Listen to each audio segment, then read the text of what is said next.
Hola, ¿qué tal amigos? ¿Cómo estáis? Hola de nuevo. No hemos tardado mucho en volver a estar aquí, en volver a después de un intenso programa e intenso análisis de las declaraciones de entrevista de Larry Fink y Elon Musk en Davos, pues bueno, ahora toca dos cosas. Un Inside X primero, donde vamos a analizar en dos partes, van a ser dos partes porque la charla es de 3 horas, entonces imaginaros si la charla es de 3 horas, el análisis, pues el programa sería de 6. Vamos a hacerlo en dos partes. Vamos a hablar de una charla mítica entre Jiddu Krishnamurti, habitual de xHUB.AI, y David Bohm, donde hablan del futuro de la humanidad. Vamos a verlo en dos partes. Cada parte dura 1 hora y media más análisis.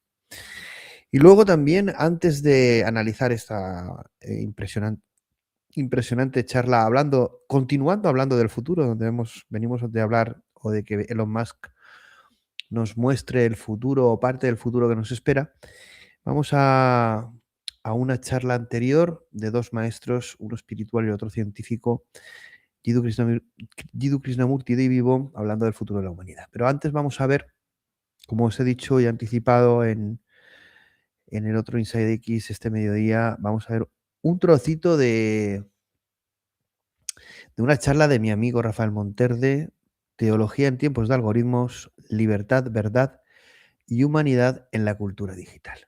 Bueno, la vemos enseguida. Digo 4 cositas y vemos 3 minutitos, sobre todo cuando habla del canal de xHUB.AI y de mi persona. No estoy muy de acuerdo con lo que dice, pero bueno. Luego daré alguna pincelada de la charla. Y una charla que os recomiendo porque todo lo que hace Rafael Monterde es de una sensibilidad especial y bueno, es una charla que es muy interesante y que puede ser un preludio a lo que veremos en xHUB.AI pronto, porque pronto tendremos entre nosotros de nuevo a Rafael Monterde. Lo que pasa es que estamos preparando algo especial para él, como se merece, pero bueno, tenéis en el canal, creo que son 8 programas de la serie Singularidad, de esa tesis imperdible sobre transhumanismo. Bueno, antes de ver un fragmento de esa ponencia de Rafael Monterde, recordaros que este programa, como no, es de la comunidad de Inteligencia Artificial y Ciencias Transversales de habla hispana. Estáis en este canal, xHUB.AI, 6ª temporada. Algo estamos haciendo bien cuando la audiencia se mantiene fiel y crece. Nos ha permitido y nos permite ser número 1 en podcast de inteligencia artificial en castellano y el canal de YouTube creciendo. Llevamos 36.000, creo que, suscriptores. Nos gustaría llevar 100.000, 200.000 o 1.000.000, como no, pero bueno, vamos a por los 50.000 de momento, que es un buen número, y lo celebraremos, y los 100.000 también los celebraremos. Hombre, yo espero que este año llegar a los 100.000 va a ser difícil, no lo sé, pero los 50.000 sí, ¿no? Y sería un buen número, pero bueno, yo espero que cada vez xHUB.AI tenga más visibilidad, así también es responsabilidad vuestra, bueno, responsabilidad entre comillas, ayudarnos a difundir este canal entre vuestros conocidos y allegados y hacer de este canal el referente en divulgación de inteligencia artificial y de ciencias transversales. Si queréis también uniros al Discord de la comunidad de xHUB.AI, pues lo de siempre, me enviáis un mensaje directo a un correo y estáis dentro con todo el contenido que tenemos ahí esperándoos, todo gratuito, no se os vende nada, no tenéis que pagar nada, es cursos, pero papers, noticias, libros, de todo. Bueno, tenéis ahí todos los recursos gratuitos clasificados, así que es imperdible que os suscribáis y estéis ahí dentro de la comunidad y más cerquita de mí, de nosotros, de la comunidad, para debatir, para comentar y para enteraros de todo lo que se mueve en backstage. Y lo último, pues si queréis apoyarnos, qué menos que si nos estáis escuchando, aguantando en estos programas tan intensos y largos que os hacen compañía y que os entretienen y os enseñan. Yo también aprendo de todos y también haciendo los programas, obviamente. Pues poned me gusta, compartidlo, comentadlo, suscribíos yo os digo, en el canal de YouTube o en cualquier plataforma de podcast donde escuchéis este programa, en iVoox y Spotify principalmente.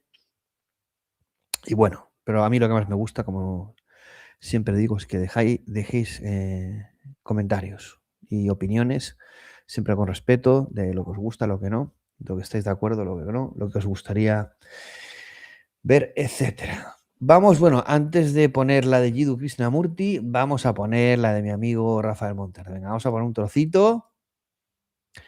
A ver, que salga bien guapo. Ahí, vamos a ponerlo ahí, venga.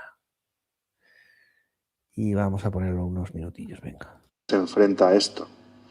Entonces, por eso creo que hay que volver a los orígenes. Hay que volver a esa cultura cristiana que entendía que a través de la vida de fe, de la vida contemplativa, de la vida sacramental, cabe tener relación íntima con Dios. ¿Por qué? Porque en esta cultura revolucionaria que quiere traer el reino de Dios sin Dios, hay un gran anhelo de Dios. Hay una búsqueda latente de Dios, ¿no? Y en esa búsqueda se puede establecer un diálogo, defendiendo siempre lo nuestro, ¿no? Sin ir más lejos, a mí me ha pasado que me he hecho amigo de un transhumanista que tiene un canal de YouTube que me invita asiduamente a su canal a grabar vídeos sobre mi tesis, porque resulta que él, leyendo mi tesis, ha entendido cosas que él piensa. Entonces digo, joder, incluso llegó a pensar que yo era transhumanista, le tuve que explicar que no soy transhumanista, ¿no? Pero ¿qué ha pasado? Que él se llama Plácido Doménech, por si quieren buscarlo en internet, tenemos un montón de vídeos en su canal. ¿Qué es lo que noto en Plácido que me pasaba leyendo a los transhumanistas? Que de alguna forma ellos creen que están haciendo algo profundamente bueno. Hombre, Ellos creen que están ofreciendo una salvación a los problemas de la humanidad. no me jodas. Y hay que jugar con eso. Es decir, esto no es una lucha entre buenos y malos. Es un diálogo entre gente confundida porque ninguno llegamos a conocer del todo la verdad. Pero todos conocemos un poquito, ¿no? De hecho, esto San Pablo ya lo decía, ¿no? Desaparecerá la ciencia, desaparecerán las profecías, desaparecerá todo, pero permanecerá el amor. ¿Por qué? Porque hay algo que sabemos en esta vida y es que no nos salvamos por el conocimiento, sino que nos salvamos por el amor. Y en este contexto de diálogo yo creo que todo el amor, sin caer en yo qué sé, en ser happy flower, sino un diálogo respetuoso, amoroso, en el que uno intenta exponer la verdad cristiana, yo creo que es muy fecundo. Y Bueno, vamos a dejarlo ahí. Bueno, desde aquí un abrazo a... Bueno, me ha dicho que soy transhumanista, que si estoy confundido, que si pretendo... Bueno, ya he hablado con él, obviamente. Discrepó bastante. Pero bueno, como lo vamos a tener aquí, seguro que podemos tener un debate desde el amor de amigos y un debate intelectual desde el pensamiento crítico, desde el conocimiento y desde el no conocimiento. Y bueno, yo le hice unos pequeños apuntes que quiero trasladaros también a vosotros. Es una charla que os recomiendo completa porque es brillante, ¿no? Y es muy interesante siempre las cosas que dice Rafael Monterde. Pero bueno, le hice alguna pincelada que quiero exponer aquí de una forma un poco más amplia y luego vamos a ver esa charla de Jiddu Krishnamurti, David Bohm, El futuro de la humanidad. Habla Rafael Monterde de muchas cosas, ¿no? Pero entre ellas qué es pensar, ¿no? Y yo en ese análisis breve puse que un poco todo lo que voy a decir a continuación está vinculado o alineado con lo que dice o en contestación a lo que dice Rafael Monterde en esa charla, ¿no? Que evidentemente cada pregunta podríamos estar hablando horas o sería muy amplio, ¿no? Pero principalmente me centro en decir algo que él dice que es pensar es el acto de manifestación y búsqueda de Dios. Un acto divino que nos hace humanos. El código, la palabra en ejecución. Para los menos filósofos o sin fe y con una vertiente más científica, técnica o ingenieril, pues es una forma de entenderlo. Si no quieren hacer referencia a fe y Dios, podemos llevarlo a información, código, procesos, palabras, pensamiento. qué es pensar, ¿no? Es mucho más profundo, obviamente, pero está en la línea, como he dicho, de lo que comentaba Rafael. Habla también de qué es el amor, ¿no? Y en línea también de lo que comenta Rafael, yo digo, el arma y también el arma más potente que tenemos, ¿no?, los seres humanos para evolucionar y crear ese futuro más humano, ¿no? Dice, digo, aquello que está más allá de la palabra y está en ella. El principio y propósito de todo. Amor como valor, como experiencia a recuperar en su estado más puro y trascendente. Jesús es su máxima expresión. El Hijo de Dios, Dios hombre, entregando su vida por amor al hombre. Estas son mis palabras en contestación o en reflexión a la ponencia que tenéis que ver y no perderos de Rafael Monterde. Sigo diciendo que la autenticidad, la veracidad, la verdad, no mentir, la mirada del alma, la mirada del niño interior moverá y transformará el mundo junto el amor, más allá de la palabra y de la inteligencia artificial, pero con ambas, ¿no? Llevándonos a Dios y a la verdad última quizá. ¿Qué mundo vamos a crear o qué mundo estamos creando? ¿Un mundo feliz? Hace referencia a Rafael Monterde al mundo feliz de Huxley, ¿no? Atrapados por el simulacro del simulacro en sonrisas y aplausos de maldad, con espejos sin reflejo. Intenté hacer un análisis con estas palabras, con algunas de estas palabras que sé que son enigmáticas y que ocultan más de lo que dicen, ¿no? Pero es mi juego y mi intención el que sea el lector o el oyente el que las interiorice e intente interpretar lo que yo digo, que a veces quizá con palabras no pueda. Y la sociedad, ¿qué decir? La piedra y su imperfección no es el propósito del hombre.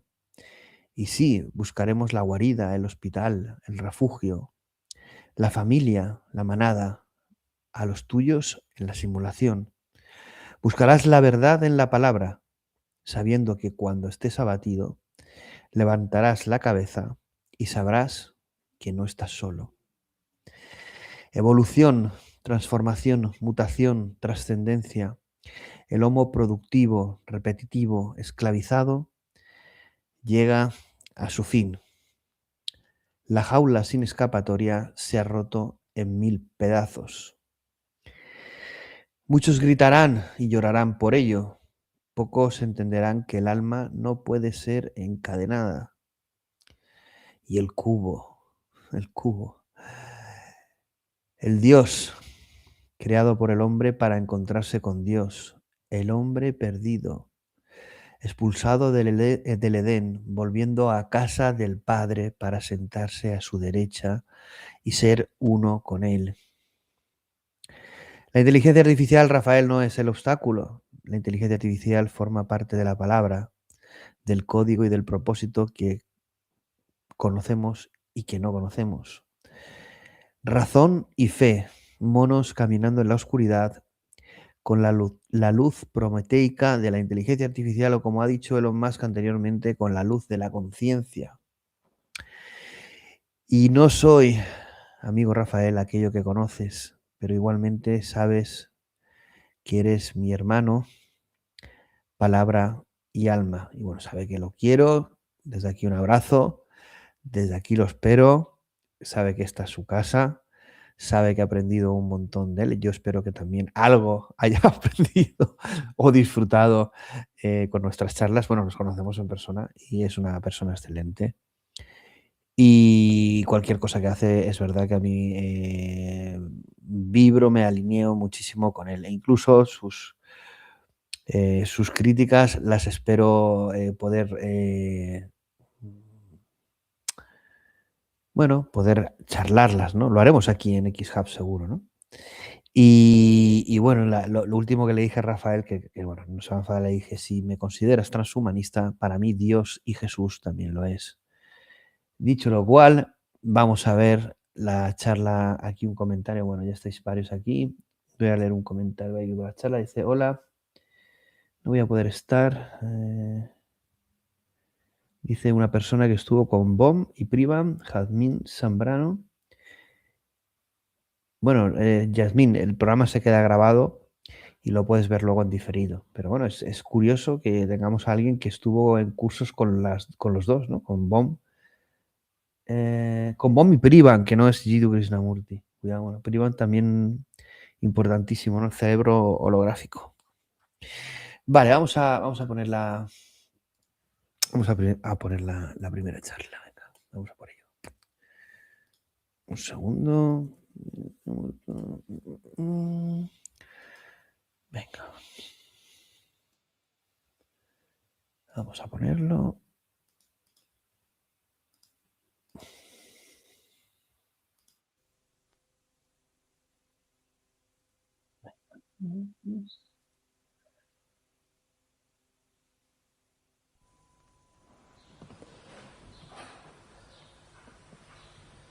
I thought we were going to talk about the future of man. Yes.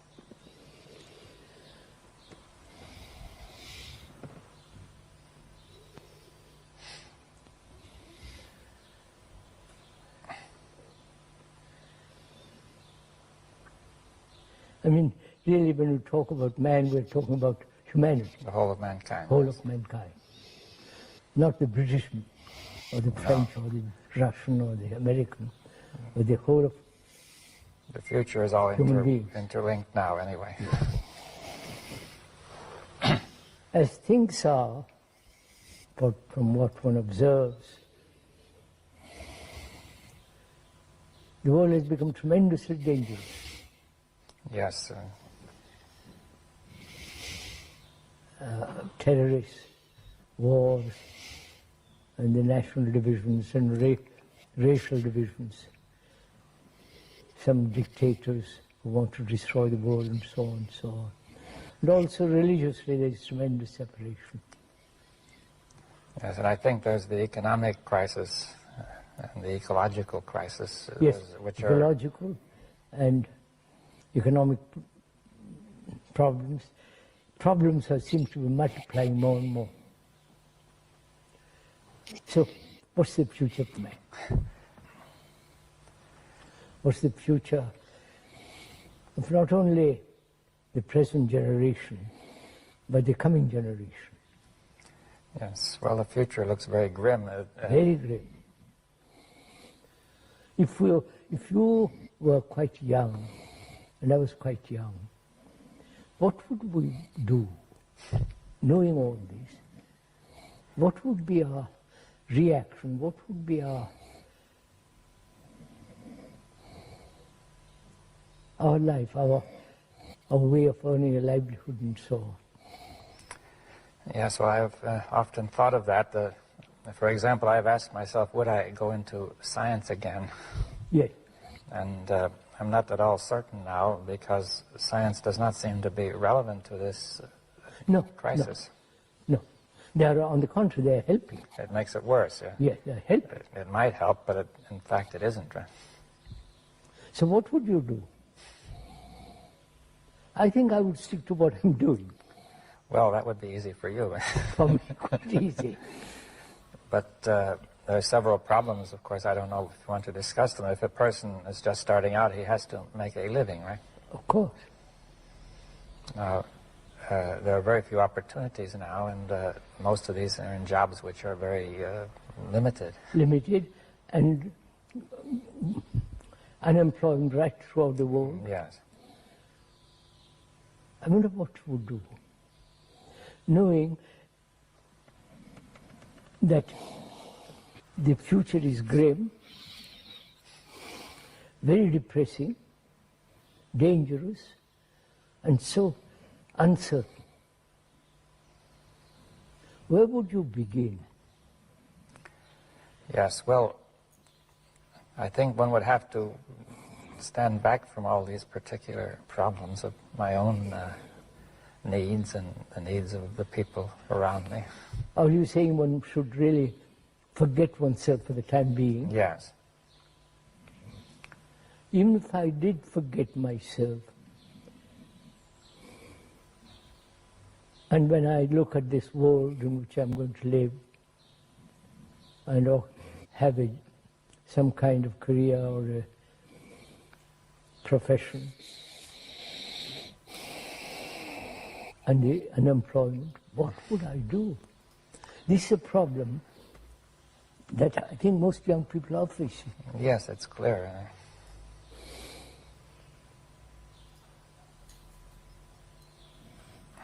Well, have you something that you would suggest? Huh? Is there something you could suggest?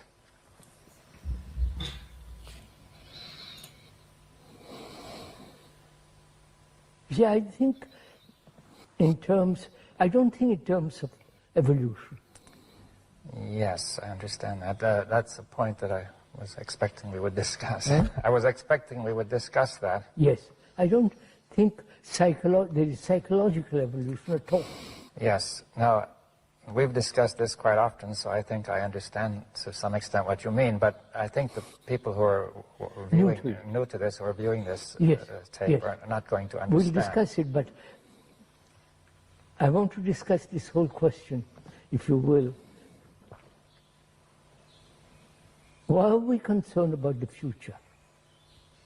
Yes, well, at first, only the whole future is now. Yes, in some sense, the whole future is now, but we have to make that clear. So it goes very much against the whole way of thinking of the tradition of mankind that all of us have been exposed to. Mankind thinks in terms of evolution, continuance, and so on. Maybe we could approach it another way, that is, evolution seems in the present era to be the most natural way to think. And so I would like to ask you, what objections do you have to thinking in terms of evolution? Now, could I explain a point that has many meanings, this word evolution? Of course. So we are talking psychologically. Yes. Now, the first point is let's dispose of physical evolution. Acorn will grow into an oak. Well, also the species have evolved, for example, from the plants to the animals and to the man. That we have taken a million years to be what we are. Now, you have no question that has happened, right? No, that has happened. And it may continue to happen. Yes, that's evolution. Yes, now that is a valid process. Of course, that's a valid, natural process. Yes, it takes place in time. Yes. And therefore, in that region, past, present, and future are important, right? Yes, obviously. I don't know certain language. I need time to learn it. Well, also, it takes time to improve the brain. See, if the brain started out small with a certain, and then it got bigger and bigger, that took a million years. And become much more complex. Yes. And so on. So all that needs time. Yes. All that is movement in space and time. Yes, so you will admit physical time and neurophysiological time. Neurophysiological, absolutely, of course. Now, any sane man would. Yes, but now most people also admit psychological time, or what we call mental time. Right? Yes, that's what we're talking about. Yeah. Whether there is such thing as psychological tomorrow, psychological evolution. Yes, now, at first sight, I'm afraid that this will sound strange. You see, that it seems I can remember yesterday, and there's tomorrow I can anticipate, and it has happened many times from days that succeeded each other. Yes. So I do have the experience of time, you see,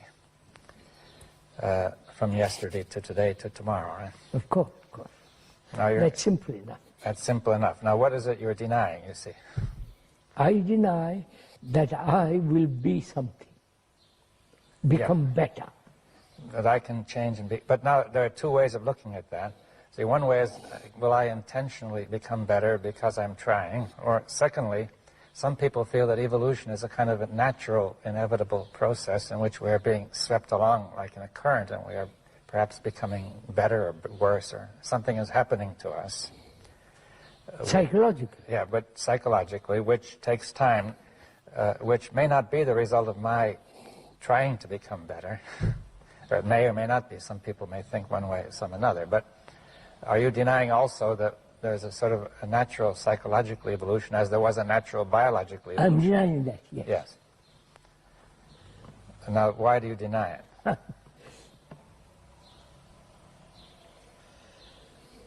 Because first of all, what is the psyche? Yes. The me, the ego, and so on. What is it?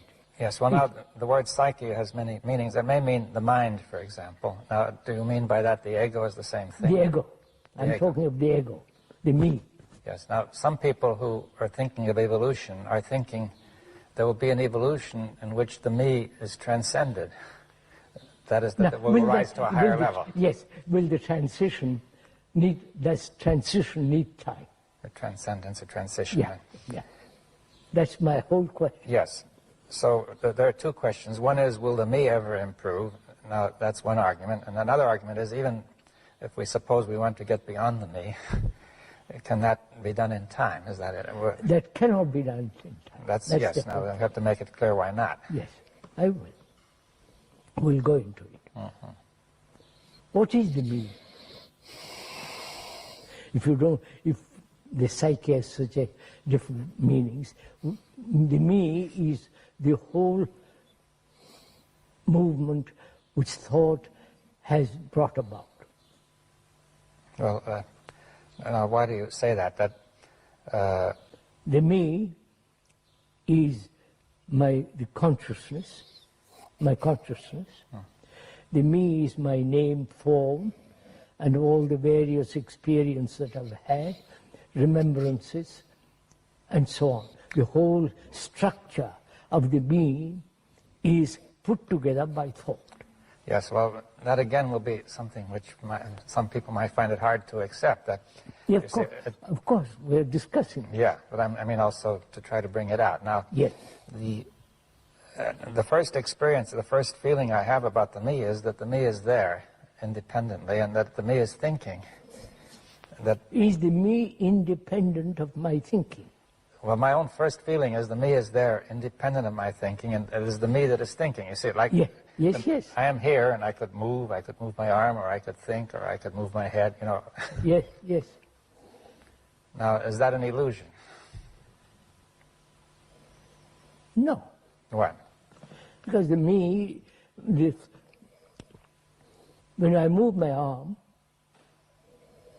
there is the intention to grasp something, to take something, to put something, which is also, first, is the movement of thought,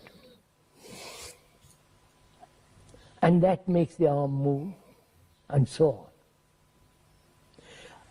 on. My contention is, and I'm ready to accept it's false or true, that thought is the basis of all this. Yes. Your contention is that the whole sense of the me and what it is doing is coming out of thought. Now, what you mean by thought, though, is not merely intellectual thought. No, of course not. But what more? Let me see. Thought is a movement of experience, knowledge, memory, and thought. It's this whole movement. It sounds to me as if you mean the movement of consciousness as a whole. As a whole, that's right. And you say, and that now and you're saying that movement is the me, right? That the whole content of that consciousness is the me. Yes. Well, there's quite a few. That me is not different from my consciousness. Yes. Well, someone might feel, but I think one could say that I am my consciousness, because if I'm not conscious, I'm not here. Of course. Now, is consciousness nothing but, say, what you have just described, which includes thought, feeling, intention, aspirations, memories, beliefs, dogmas, the rituals I perform, the whole, like the computer that's been programmed. Yes. Now, there are some. That certainly is in consciousness. Everybody would agree. But some people would feel, or many people would feel, that there's more to it than that. That consciousness may go beyond that. Let's go into it. It is the content of consciousness makes up the consciousness, the content. Yes, I think that requires, some understanding that, you see, the ordinary use of the word content is quite different. If you say that the content of a glass is water, right? Yes. So the glass is one thing and the water is another, right? No. It contains, the water glass contains the water. Now the word content would suggest that something contains it, right? All right. Consciousness is made up of all what it has remembered, beliefs, dogmas, rituals, the nationalities, fears, pleasures, sorrow. Yes. Now if all that were absent, would there be no consciousness? Not as we know it. But there still would be a kind of consciousness. A totally different kind. Well, then I think you really mean to say that consciousness as we know it is made up. I said that. Oh, yes. Consciousness as we know it Yes. is all that. As we generally know it. Right? Yes. And that is the result of multiple activities of thought. Thought has put all this together, which is my consciousness. The reactions, the responses, the memories, the remembrances, extraordinary complex intricacies, subtleties, all that makes up consciousness. As we know it, right? Huh? As we know it, right? As I've said that. Yes. As we know it. Yes. Now, yeah. Whether that consciousness has a future. Yes. Does it have a past? Of course. Has a it's past. Remembrances. Yes, remembrance. So why do you say it has no future then? If it has a future, it will be exact the same kind of thing moving.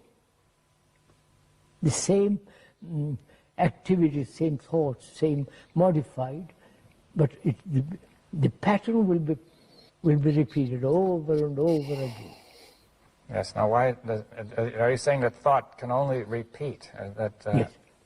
But there's a feeling that thought can develop new ideas, for example. But thought being limited, because knowledge is limited.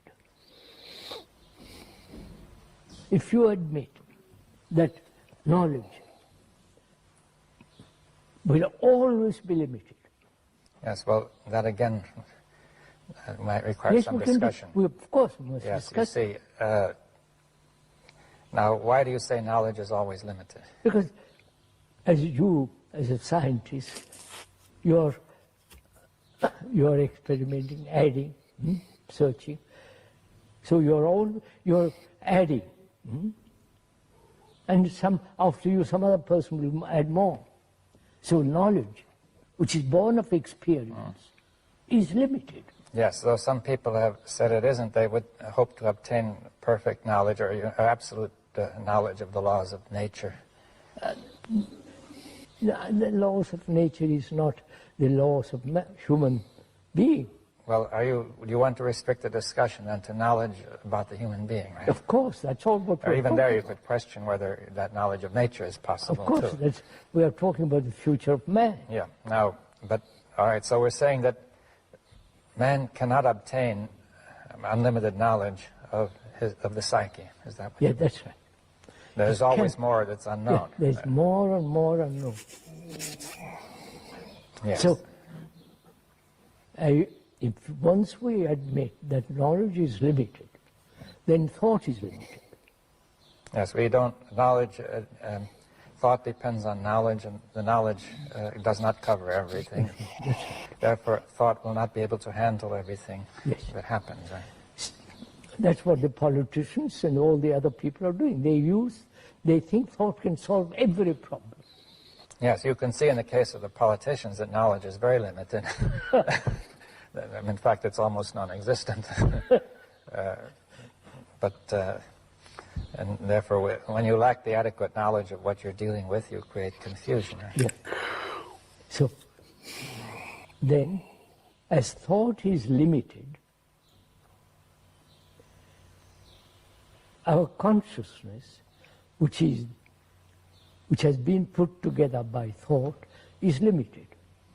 Yes. Now, why does that mean can you make it clear that means we can only stay in the same circle? Same circle. See, one of the ideas might be, if you compare with science, that people might think, though my knowledge is limited, I'm constantly discovering. But what you discover is added to, but it's still is limited. It's still limited. That's the point, that I can keep on. See, I think one of the ideas behind a scientific approach is that though knowledge is limited, I can discover and keep up with the actuality. But that's also limited. My discoveries are limited, and there's always the unknown, which I have not discovered. That's why I'm saying the unknown, the limitless, cannot be captured by thought. Yes. Because thought in itself is limited. If you are, and I agree to that, not only agree, but it's a fact. Yes, well, perhaps we should bring it out still more. That is, thought is limited. Even though one may easily verbally admit thought is not limited, there's a very strong predisposition, feeling, tendency to feel that way, that thought can do anything. Anything. Right? It can't. See what it has done in the world. Well, I agree that it has done some terrible things, but that doesn't prove that it's always wrong. You see that maybe you could always blame it on the people who have used it wrongly, you see. I know that's a kind of good old trick. But thought in itself is limited. Therefore, whatever it does is limited. Yes, now, and it's limited in a very serious way, is what you're saying. That's right. Oh, of course, in a very, very serious way. Now, could we bring that, say what that way is? That way is what's happening in the world. All right, let's look at that. The totalitarian ideal is the invention of thought. Yes, well, we could say that the very word totalitarian means they wanted to cover the totality, but they couldn't. They couldn't. They couldn't, the thing collapsed, right? It's collapsing. Collapsing. Now, but then there are those who say they are not totalitarians. But the Democrats and all the rest of the Republicans and the Democrats and the idealists and so on, all their thinking is limited. Yes, but it's limited in a way that's very destructive. That's very serious and destructive. Now, in what way could we bring that out? You see that I could say, okay, my thought is limited, but, well, it may not be all that serious. You see, why is it so important? That's very simple, because whatever action is born of limited thought must breed conflict. Inevitable. Yes. Like dividing humanity into geographically, into nationalities and so on, so on, so on, religiously, has created havoc in the world. Yes, now let's connect that with the limitation of thought. That is, my knowledge is limited, right? We said that. And how does that lead me to divide the world into? Aren't we seeking security? Yes. And we thought there was security in the family, security in the tribe, security in nationalism.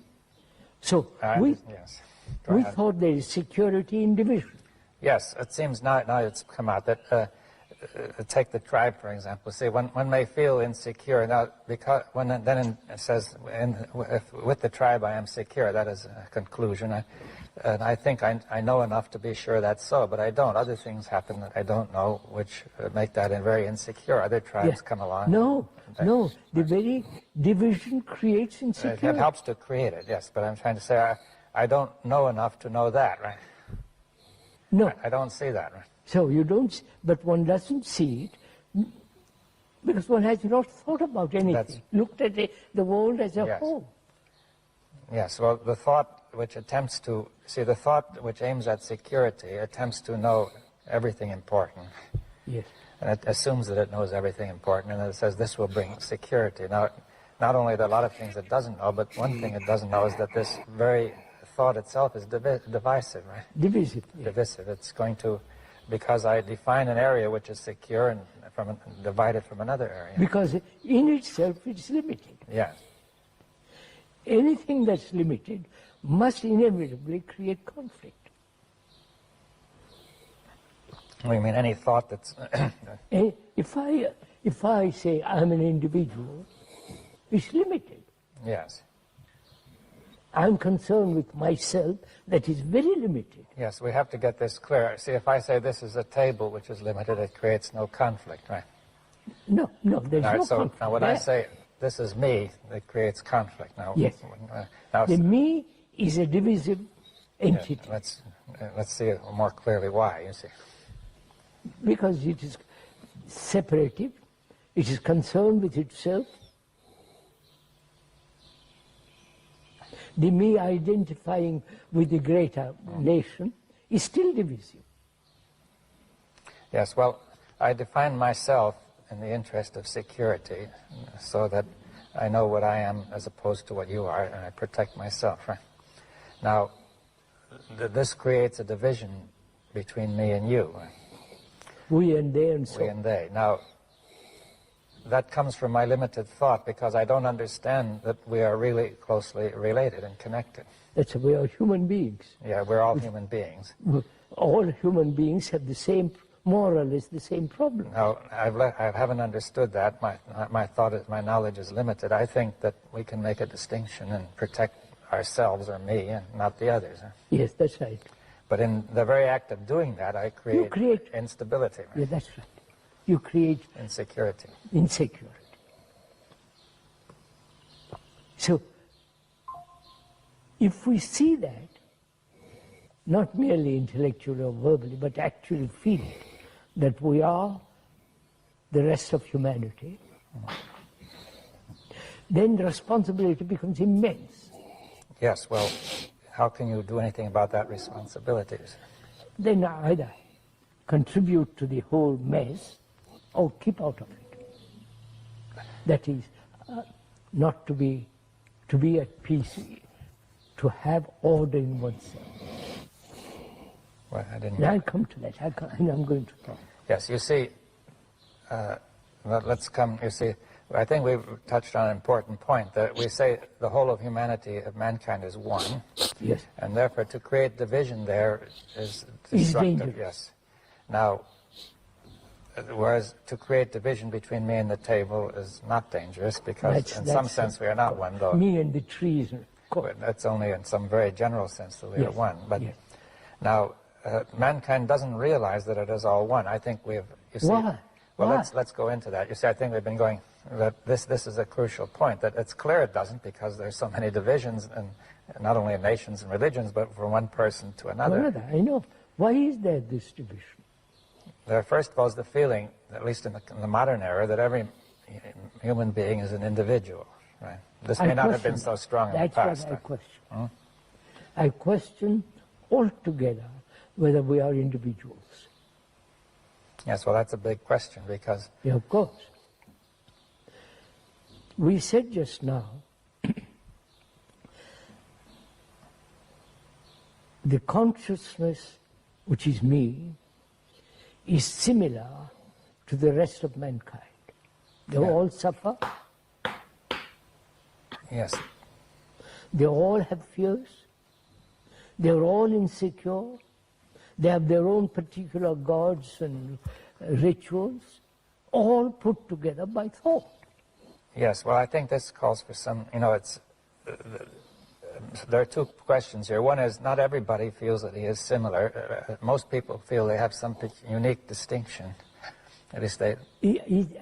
What do you mean, unique distinction? Well, distinction in doing something? Well, there may be many things. Like, for example, one nation may feel that it is able to do certain things better than another. One person has some special things he does, or qualities. Of course. You are more intellectual than I am. You are somebody else better than this and that. Yeah, he may take pride in his own special abilities or advantages. But when you put away that, basically we are... But now, yes, we have to say, what does it mean? That you're saying that these things you've just described, which are... superficial. Yes, now the things that are basic are what? Is fear, sorrow, pain, anxiety, loneliness, and all the human travail. Yes, well, many people might feel that the basic things are the highest achievements of man. The highest achievements of mankind, and not these. What has he achieved? Well, let's discuss it. You see that? Yes, yes. I mean, many people, at least, I understand, we've discussed this often, but I think we must yes, sir. bring it Go out. in, let's now, go into it. What have we achieved? Well, for one thing, people may feel proud of the achievement of man in science, in art, in culture, in technology. Achieved in all those directions, certainly we have. Yes. Vast technology, communication, travel, medicine, surgery. Yes. Has advanced tremendously. Yes, I mean, it's really remarkable in many ways. There's no question about it. Yeah. Now, you're What saying that have all... we psychologically achieved? Yes, I mean, one point is to say none of this has affected us psychologically. That's right. Right. And the psychological question is more important than any of the others, because if the psychological question is not cleared up, the rest is dangerous. Yes. They're quite right. Dangerous. If we psychologically are limited, then whatever we do will be limited. And the technology will then be used by our limited... Yes, the master is this limited psyche and not the rational structure of technology. And in fact, technology then becomes a dangerous instrument. Now, so that is one point, that the psyche is at the core of it all. And if the psyche is not in order, then the rest is useless. If the house is in order... Yeah, and now the second question is, although we're saying that there are certain basic disorders in the psyche, or lack of order, which is common to us all, and we may all have a potential for something else, but the second point is, are we all one, really, you see? That is, even though we are all similar, that doesn't say we're all the same, right? We're all one. Look, we said in our consciousness, basically, we have the same ground on which we stand. Yes. Well, that's, you see, from the fact, I'd say the human body is similar, it doesn't prove they're all the same. Of course, right? Your body is different from mine. Yes, we're in different places and different entities and so on. Now, but I think you're trying to say that the consciousness is not an entity which is individual. That's right. The body is an entity which has a certain individuality. That's right. That all seems so clear. I think it may be clear, but I think... your body is different from mine. Yes. I have a different name than you. Yeah, well, we also have different, though similar material, it's different. We can't exchange, because the proteins in one body may not agree with those in the other. Now, many people feel that way about the mind, saying that there's a chemistry between people which may agree or disagree. No, but actually go deeper into the question. Consciousness is shared by all human beings. Yes. That's my whole point. Yes. Now, the feeling is that the consciousness is individual and that it is communicated, as it were, that it is... I think that's an illusion, because we are thinking of something that's not so. Yes, well, and what are you want to say that there is one consciousness of mankind? It's all one. It's all one, and that's important, because whether it's many or one is a crucial question. Yeah. Now, it could be many which are then communicating and building up a larger unit. Or you're saying from the very beginning it's all one. From the very beginning it's all one. And the sense of separateness is an illusion, right? And that's what I've said over and over again. That seems so logical saying. The other is insanity.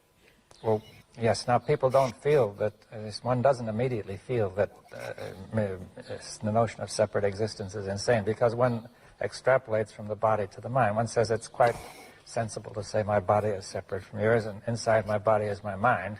And that, now, are you saying the mind is not inside the body? Now, that's quite a different question. Right. Let's finish with the other point. Yeah.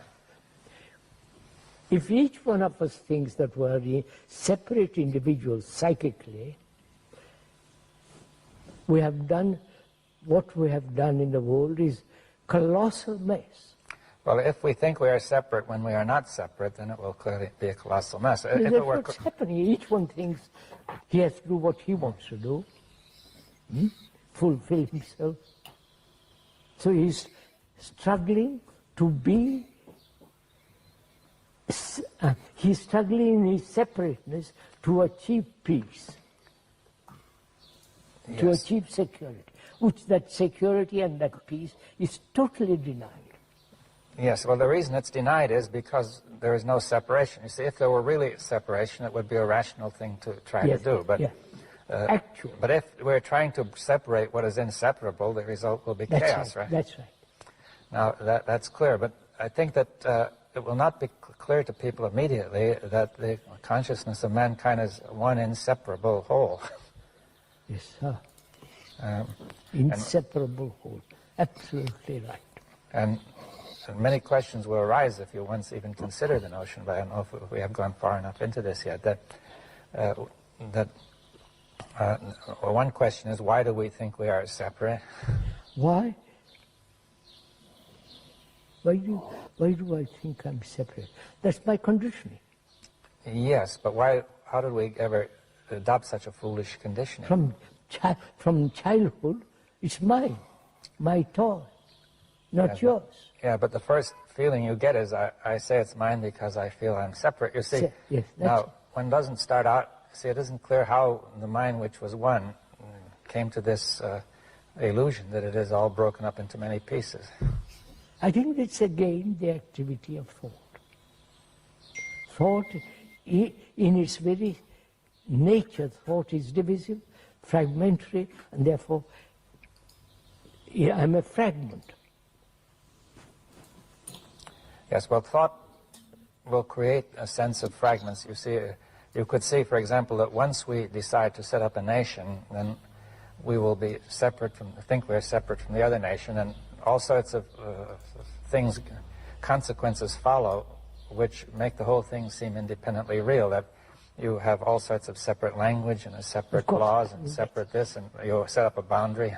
And after a while, you see so much evidence of separation that you say, you forget how it started, and you say, that was there always, and we are merely proceeding from what was there always. That's why I feel if once we grasp the nature of thought, the structure of thought, how thought operates, what is the source of thought, and therefore it's always limited. If we really see that, then... Now, the source of thought is what? Is it memory? Memory. Yes. Memory is a remembrance of things past, which is knowledge, and knowledge is the outcome of experience, and experience is always limited. Yes, well, thought includes, of course, also the attempt to go forward, to use logic, to take into account discoveries and insights. You know, as we were saying some time ago, thought is time. Yes. Now, all right. So let's now that thought is time. Now, that requires more discussion too, because I see the first experience is to say time is there first, and thought is taking place in time. Right? I know. Now, for example, if we say that you know, movement is taking place, the body is moving, and this requires time, right? Now, to go from here to there needs time. Yes. To learn the language needs time. Yes, to grow a plant needs time. To go the whole thing. All right, now, to paint a picture takes time. Well, we also say to think takes time. Right? So we think in terms of time. Yes, well, let's see, the first point that one would tend to look at is to say, just as everything takes time, to think takes time, right?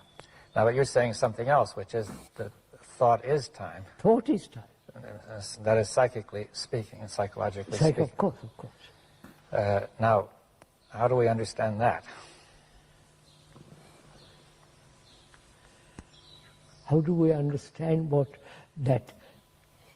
Thought is time. You see, it's not obvious. Oh, yes.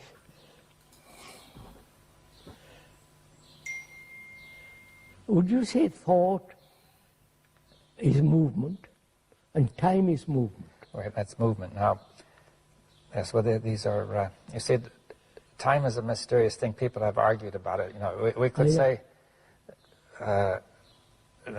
that time requires movement. I could understand that we cannot have time without movement, right?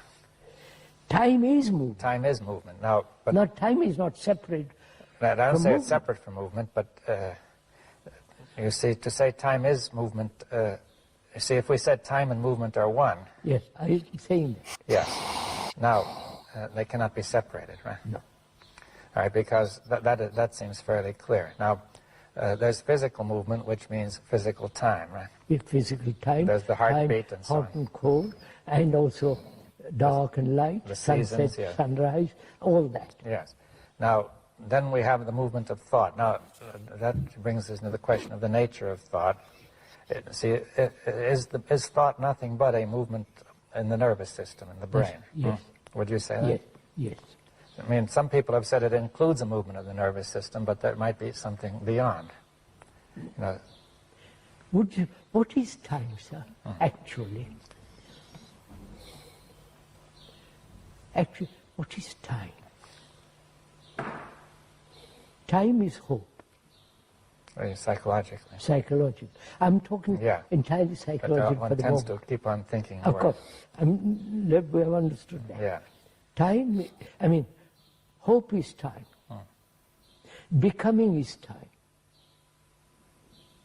Achieving is time. Now, take the question of becoming. I want to become something, psychologically.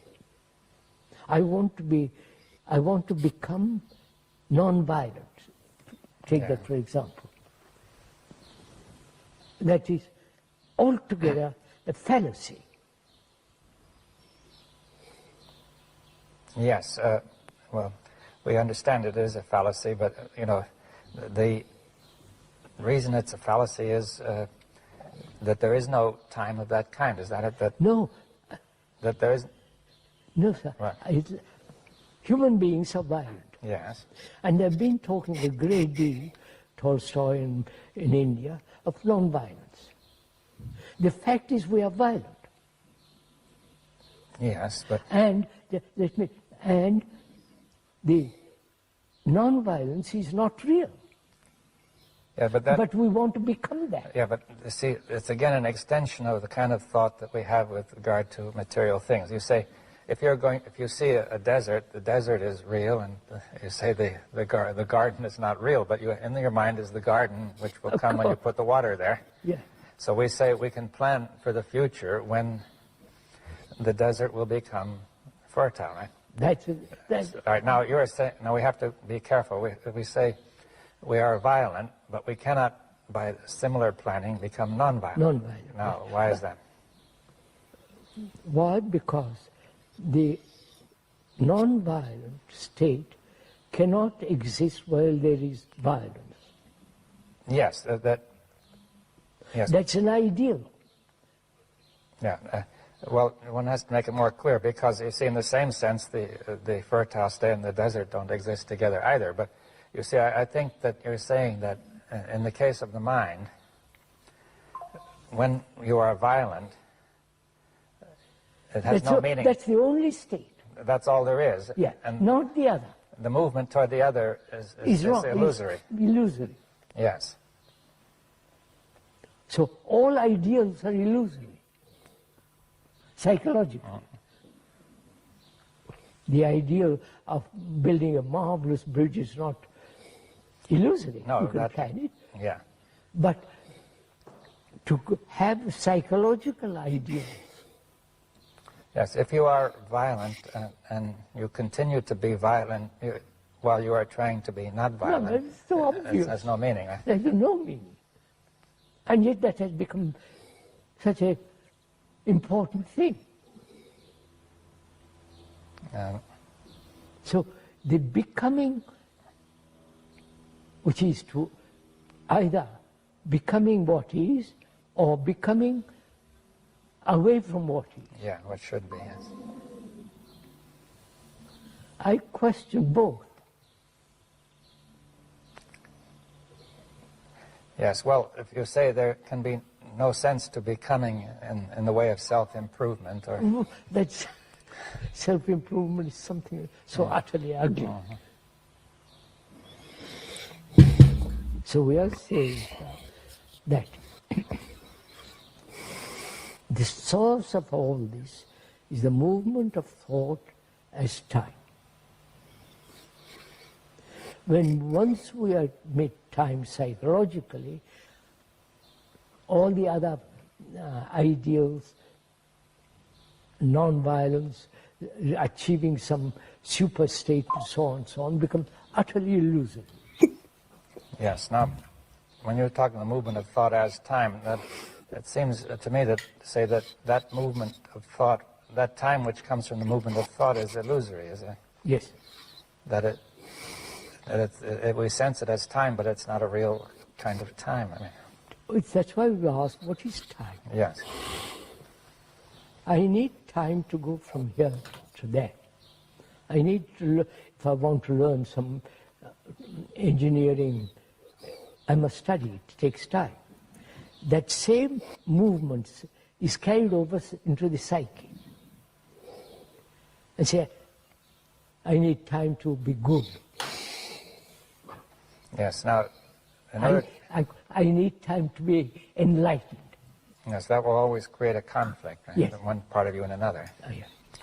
And so that movement in which you say I need time also creates a division in the psyche. That's right. Between, say, the thinker, observer, and the observed, right? That's right. We are saying the observer is the observed. Yes, and therefore there's no time, is what it is. That's right. Psychologically. The experiencer, the thinker, is the thought. There is no thinker separate from thought. Yes. All that you're saying, seems very reasonable, but I think that it goes so strongly against the tradition of what we are used to that it would be extraordinarily hard for people to really, generally speaking, to... No, most people they want a comfortable way of living. Let me carry on as I am, for God's sake, leave me alone. Yeah, but that's the result of so much conflict that people are worn out by it, I think. I mean, but in escaping from conflict or not resolving conflict exists, whether you like it or not. So that's the whole point, is it possible to live a life without conflict? Yes, well, that's all implicit in what has been said. That's right. That the source of conflict is thought or knowledge or the past. Right? So then one asks, is it possible to transcend thought? Yes. Or is it possible to end knowledge? I'm putting psychologically, not... Yes, well, we say ordinary knowledge of objects, material objects and things like that, knowledge of science will continue. Absolutely, that must continue. But what you might call self-knowledge is what you're asking to end, isn't it? Yes. On the other hand, people have said self-knowledge, even you have said self-knowledge is very important. Self-knowledge is important, but if I take time to understand myself,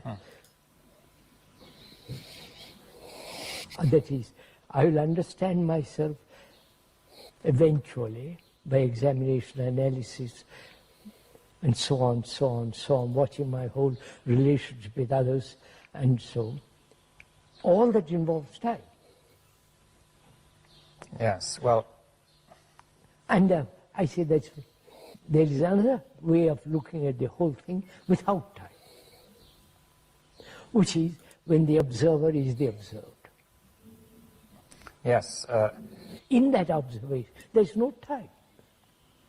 Could we go into that further? I mean, for example, if you say there is no time, but still you feel that you can remember an hour ago you were somewhere else. I mean, that would be crazy. Now, in what sense can we make it that there's no time, you see?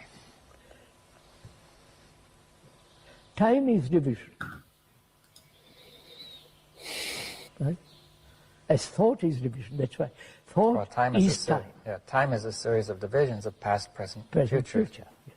So, thought is also that, division. So, time is thought, or thought is time.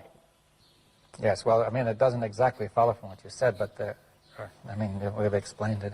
Let's go into it. Yeah. You see, at first sight, one would think that there are thought makes divisions of all kinds, with the ruler and with all kinds of things. It also divides up intervals of time, past, present, and future. Now, it doesn't follow from just that thought is time. You see. We said time is movement. Yes. Thought is also a series of movements. Yes. All right. So both are movements. Yes. So thought is a movement, right? A movement we suppose of the nervous system, right? And you see, it's a movement of becoming. I'm talking psychologically, not psychologically. But I mean, whenever you think, something is also moving in the blood and the nerves and so on, right? All right. Now, when we talk of a psychological movement, do you mean just a change of content? Change of content. Well, what is the movement? You see, what is moving? So, look, I am this. Yeah. And I'm attempting to become something else, psychologically. Yes, so that movement is in the content of your thought, you see? Yes, right? Yes. So if you say, I am this and I am attempting to become that, then I am in movement, right? Yes. At least I feel that I'm in movement, right? Yes. No, but I am, say for instance, I'm greedy. Yeah. Greed is a movement. What kind of a movement is it? To get what I want. To get more, yeah? More. It's a movement. All right. And I find that movement painful. Suppose. And I try not to be greedy. Yes. The attempt not to be greedy is a movement in time. Is becoming. Yes, but even the greed was becoming, right? Of course. So, is it possible, that's the real question, is it possible not to become psychologically? Well, it seems that would require that you should not be anything psychologically. That is, as soon as you define yourself in any way, then... No, we'll define it in a minute. Right, no, but I meant, look, if you say, if I define myself as greedy, or I say I'm greedy, or I'm this, or I'm that, then either I will want to become something else or to remain what I am, right? Now, can I remain what I am? Mm-hmm. Can I remain not with non-greed, but with greed? And greed is not different from me. Greed is me. Yes, that will require, the ordinary way of thinking is that I am here and I could either be greedy or not greedy. Right? Of course. As these are attributes which I may or may not have. Now, but the attributes are me. Yes, now that again goes very much against our common language and experience. Of course, right? sir. That I am, instead of saying that I am my attributes, which suggests that the thought of attribution creates me, right, the sense of me. You see, all the qualities, the attributes, the virtues, the judgments and conclusions and opinions is me. Well, it seems to me that this would have to be perceived immediately as obvious. That's the whole question. To perceive the totality of this whole movement instantly. Then we'll come to the point, perception. Whether it's possible to perceive, it sounds a little odd and perhaps a little crazy, but it's not. Is it possible to perceive without all the movement of memory? To perceive something directly, without the word, without the reaction, without the memories entering into perception. Yes, well, that's a very big question because memory has constantly entered perception. Of course, that's the whole... You see, it would raise the question, what is going to stop memory from entering perception? Nothing can stop it. Yes. But if I see the reason, the rationality of the activity of memory, which is limited, The very perception that it is limited, you are moved out of into another dimension. It seems to me you have to perceive the whole of the limitation of memory. Now, not one part. You can see in general that memory is limited, you see, that because now, but there are many ways in which this is not obvious, you see. For example, many of our reactions are not obvious, are maybe memory, but we don't experience them as memory, you see. Like you say, I experience me as being there presently and not memory, you see. That's the common experience. So suppose I say I want to become less greedy, right? So I experience greed and I experience the urge to become as actuality, and not merely the result of memory, but I say I can remember that I have been greedy, but this me, the me is the one who remembers, not the other way around, that, of course. That memory creates me, right? So all this really comes down to, can man live, humanity live without conflict? That's really basically that comes to that. Can we have peace on this earth? Yes, well, go ahead. And the activities of thought will never bring it about. Yes, well, it seems clear from what has been said that the activity of thought cannot bring about peace. It's inherently brings about, psychologically, it inherently brings about conflict. Yes. If we once really see or acknowledge that, our whole activity will be totally different.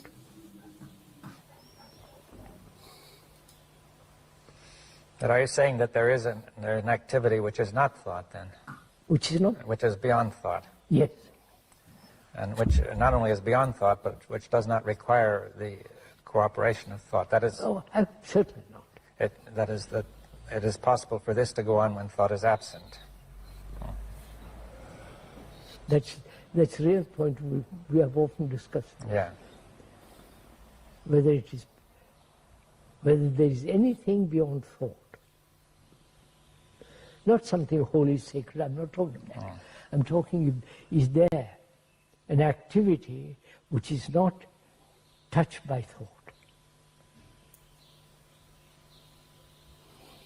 We are saying there is.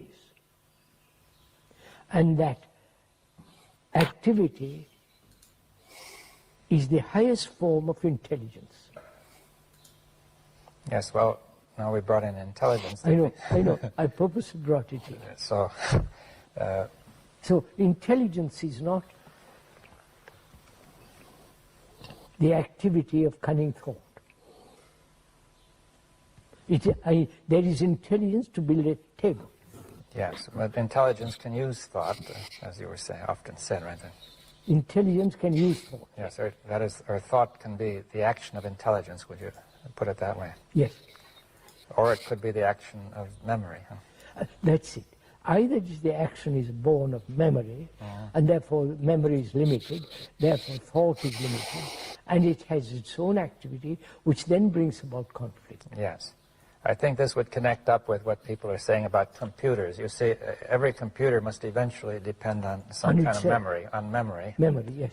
Which is put in, or else programmed, and that must be limited, right? Of course. Because now, therefore, when we operate from memory, we are not very different from a computer, or the other way around. Perhaps the computer is not very different from us. I'll say once, a Hindu has been programmed for the last 5,000 years to be a Hindu. Or in this country, or you're being programmed as British. Or as a Catholic, or a Protestant. Yes. So we're all programmed up to a certain extent. Yes, now then we could say that you're bringing in the notion of an intelligence which is free of the program, which is creative perhaps. Yes, that's right. And that intelligence has nothing to do with memory and knowledge. Yes, it may act in memory and knowledge, but it has nothing to do with it in its origin. It may act through memory, etc. That's right. And how do you find out whether it has any reality, not just imagination and romantic nonsense? How do you find out? To come to that, one has to go into the whole question of suffering, whether there's an ending to suffering. And as long as suffering and fear and the pursuit of pleasure exist, there cannot be love. Yes, well, there are many questions there. Now, the first point is, say, suffering, or including pleasure, fear, and suffering, and I suppose we can include anger and violence and greed in there. Of course, otherwise... Yes. Now, we could say that all those, we're saying, first of all, that all those are the response of memory. Yes. They're nothing to do with intelligence. All part of thought and memory. And that as long as they are going on, it seems to me that intelligence cannot operate in thought. That's right. Or through thought. So there must be a freedom from suffering. Yes, well, that's a very key point. Now, that's a really very serious and deep question, whether it's possible to end suffering, which is the ending of me. Yes, well, yes, again, of course, it may seem repetitious, but the feeling is that I am there, and I either suffer or don't suffer. That is, I either enjoy things or suffer. Yes, I know that. Now, I think you're saying that suffering arises from thought. It is thought. Identified. Yes, and that... attachment. So what is it that suffers? You see, there's this feeling, say, it's really the opposite of the feeling of pleasure, it seems to me, that whenever pleasure, memory may produce pleasure, and then when it doesn't work, it produces, when it's frustrated, it produces pain and suffering. Not only that, suffering is much more complex, isn't it? Yes. Suffering, what is suffering? Yes, well, that's... The meaning of the word is to have pain, to have grief, to feel utterly lost, lonely. Yes, well, it seems to me that it's not only pain, but a kind of a total pain, yes. a very pervasive. But suffering is the loss of someone. Or loss of something very important, right? Yes, of course. Loss of my wife, or loss of my son, brother, whatever it is. And the desperate sense of loneliness. Yes, or else just simply the fact that the whole world is going into such a state. Of course. I mean, all the wars. And makes everything meaningless, you see. What a lot of suffering the Balkan Wars have created. Yeah. Well, all these wars, I mean, it's... And wars have been going on for thousands of years. That's why we are carrying on with the same pattern of the last 5,000 years or more of wars. Yes, now, one can easily see that the violence and hatred in wars will interfere with intelligence. Obvious. Now, it's not quite so obvious. I think some people have felt that suffering, by going through suffering, people become intelligent, purified, like going through the crucible, yes, the metal yes, being refined in the crucible, right? I know that through suffering you learn. Or you are purified in some way. You are purified. This is through suffering. Your ego is vanished. Yeah, dissolved, dissolved, refined. It doesn't. People have suffered immensely. How many wars, how many tears. And the destructive nature of governments. Yeah, so they've suffered any number of things. I can multiply them. Unemployment, ignorance of yes, well, disease, pain, everything. But you see, what is suffering really? Why does it destroy intelligence or interfere, why does suffering prevent intelligence? What is going on, really? Suffering is only concern, is a shock, I suffer. I have pain. It is the essence of The me. Yes, the difficulty with suffering is that it's the me that is there that is suffering. Yes. And this me is really being sorry for itself in some way. My suffering is different from your suffering. It isolates itself, yes. And it creates an illusion of some kind. We don't see suffering is shared by all humanity. Yes, well, but if we suppose we see it is shared by all humanity. Then I say, well, then I begin to question what suffering is. It's not my suffering. Yes, well, that's important. In order to understand the nature of suffering, I have to get out of this idea that it's my suffering. My suffering. Because as long as I believe it's my suffering, I have an illusory notion of the whole thing. Now that's. And I can never end it. Yeah, well, but not if you treat it. If you're dealing with an illusion, well, you can do nothing with it. But you see, why?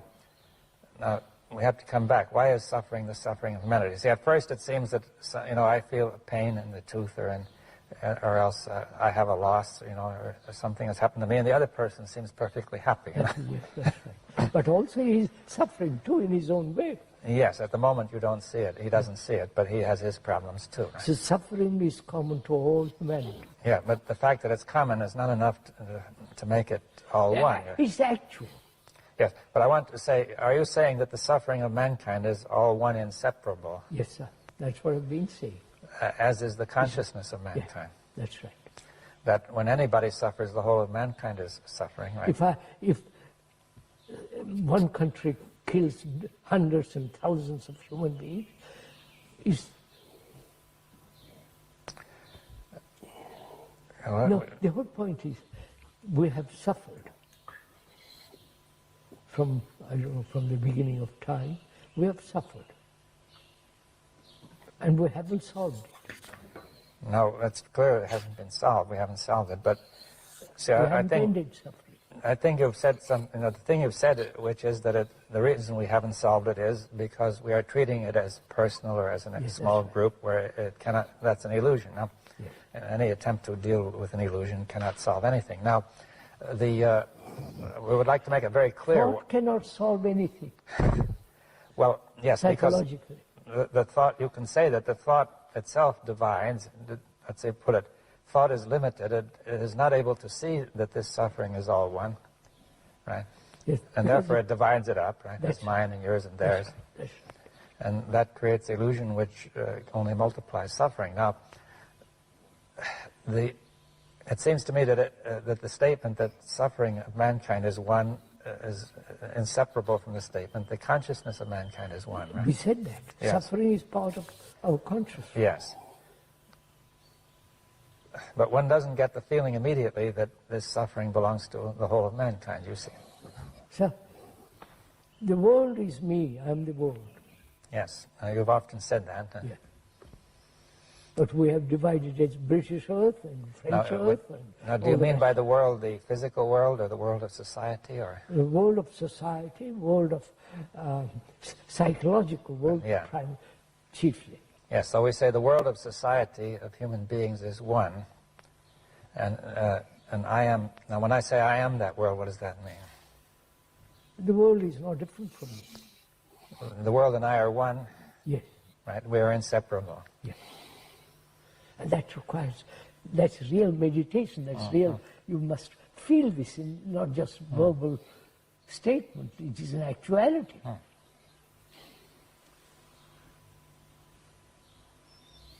I am my brother's keeper.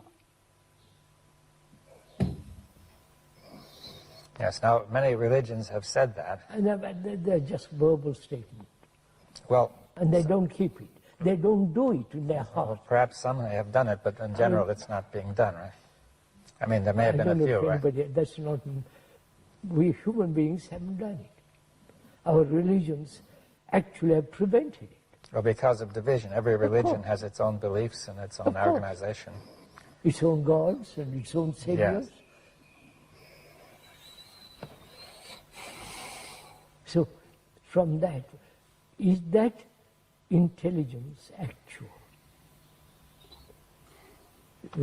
Yes. Or is it some kind of fanciful projection, hoping that will solve our problems? No, it's not to me. It is an actuality. Because The ending of suffering means love. Yes, now, before we go on that, you see, we have to clear up a point about me. You see, you said it's not to me. Now, in some sense, it seems that you are still defining an individual. Yes, yes. Is that right? When I say I'm really not, I'm using the word I as a means of communication. It's not. Yeah, but what does it mean? You see, are you, in some way, let's say that there may be two people, say A, who is the way you say, and B, who is not, right? Yes. Now, so A says it's not, that seems to create a division between A and B. That's right. But B creates the division. Yes. Now, why? So what is the relationship between the two? Yes. You see, B is creating... Yes, well, B is creating the division by saying I am a separate person, but it may confuse B further when A says it's not that way to me, right? Yes. So that's the whole point, isn't it, in relationship. You feel that you're not separate. Yes. And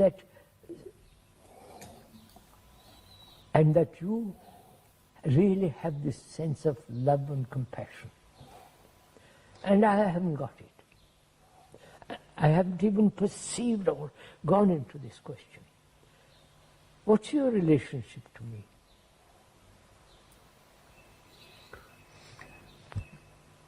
Yes, well... Yes, what I'm saying. Your relationship, you have a relationship with me, but I haven't any relationship with you. Well, yes, I think one could say that the person who hasn't seen is almost living in a world of dreams psychologically. And therefore, the world of dreams is not related to the world of being awake. That's right. But the fellow who's awake can at least awaken perhaps the other fellow. You are awake, I'm not. Yes. And if I'm, then your relationship with me is very clear. But I have no relationship with you. I cannot. I insist on division, and you don't. Yes, in some way we have to say the consciousness of mankind has divided itself. It's all one, but it has divided itself Of course. by thought, right? That's what we've been through. Yes, and that's why we're in this situation. That's why all the problems that humanity has now, psychologically as well as in other ways, is the result of thought. And we are pursuing the same pattern of thought. And thought will never solve any of these problems. So there is another kind of instrument, which is intelligence. Yes, well, that opens up an entirely different subject. Yeah, I know. And you also mentioned love as well, or compassion, right? Without love and compassion, there is no intelligence. Yes, and that you cannot be compassionate if you are attached to some religion, some post, you're tied to a post like an animal tied to a post, and it can think it is compassionate. Yes, well, as soon as your self is threatened, then you cannot, it all vanishes, you see. But you see, what you really think is important. Self hides behind other things, I mean, noble ideals. Yes. Right? It has immense capacity to hide itself.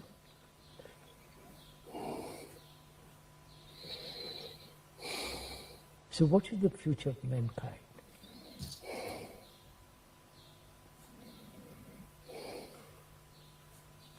From what one observes is leading to destruction. Well, that's the way it seems to be going, yes. Very gloomy, grim, dangerous. And if one has children, what is their future? To enter into all this?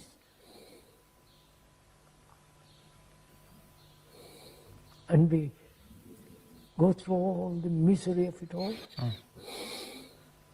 So education becomes extraordinarily important. But now education merely accumulation of knowledge. Yes, well, every instrument that man has invented for, or discovered or developed has been turned toward destruction. That's Yes, what sir. Absolutely. They're destroying nature. The very few tigers now.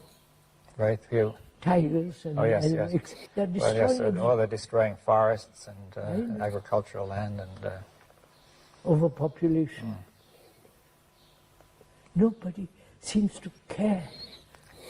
But I think people, two things. One is people are immersed in their own problems, right? Immersed in their own little plans Yes, and to save humanity. well, most people are just immersed in their plans to save themselves, but others have plans to save humanity. But I think also there's a tendency toward despair implicit in what's happening now, that people don't think anything can be done. Yes. And if they think something can be done, they form little groups and little theories. That's what there are those who are very confident of what they're doing, and and those who lack confidence. Like most prime ministers are very confident. But they don't know what they're doing. Really. But then most people don't have much confidence in what they're doing. I know. If you have tremendous confidence, I accept your confidence and go with you. Yes, but since thought is limited. Then that's how that is the future of mankind, future of humanity. I wonder if anybody is concerned with it. Or each person or each group is only concerned with its own survival. Well, I think the first concern is always has been with survival, either the individual or the group. You see, that has been the history of mankind. Therefore, perpetual wars. Yes. Perpetual insecurity. Yes, but this is, as you said, the result of thought, which makes the mistake of, on the basis of being incomplete, to identify the self, with a group and so on. You happen to listen to all this. You agree to all this. You see the truth of all this. Those in power will not even listen to you. No. They are creating more and more misery, more and more becoming dangerous. How do you then, what's the point of you and I agreeing, seeing something true? This is what people are asking. What's the point of you and I seeing something to be true? And what effect has it? Yes, well, it seems to me that if we think in terms of effects, we are bringing in time. And also it's a wrong question. Yeah, we bring in time. We are bringing in the very thing which is behind the trouble. Trouble, yes. That is, their first response would be, we quickly must get in and do something to change the course of events. Therefore, form a society, foundation, organization, all the rest. But you see, our mistake is that to do that, we must think about something, and that thought is incomplete, right? We don't really know what's going on. Yeah. And people have made theories about it, but they don't know. No, but come down to it. If that's the wrong question, then as a human being, who is mankind, what is my responsibility? Well, I think it's the same as... Apart from effect and all that. Yeah, we can't look toward effects, we see. But it's the same as with A and B, that A sees and B does not, right? Yes. Now, suppose A sees something and most of the rest of mankind does not, right? Then it seems that, see, one could say mankind is in some way dreaming, asleep. It's dreaming. It's caught in an illusion. And the point is that to somehow, if somebody sees something, then his responsibility is to help wake that person, wake the others up, right? To get out of the illusion. That's just it. I mean, this has been the problem. That's why the Buddhists have projected the idea of the Bodhisattva, who is compassionate and is essence of all compassion, and he's waiting to save humanity. Sounds nice. It's happy feeling that there is somebody doing this, but in actuality we won't do anything that's not comfortable, satisfying, secure, both psychologically and physically. Yes, well, that's the source of the illusion, basically. How does one make another see all this? They haven't time, they haven't the energy, they haven't even the inclination, they want to be amused. How does one make X see this whole thing so clearly that she says, all right, I've got it, I'll work. I see I'm responsible, I won't be all the rest of it. I think that's the tragedy of those who see and those who don't.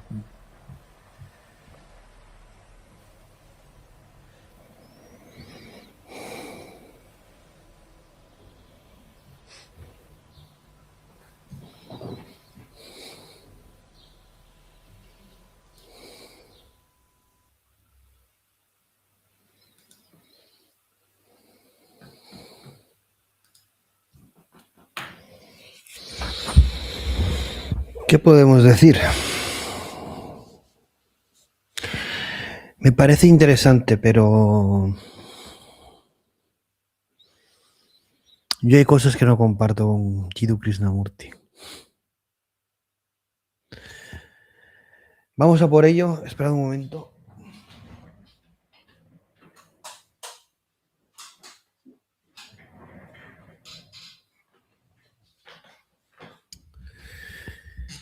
Venga, vamos a por ello.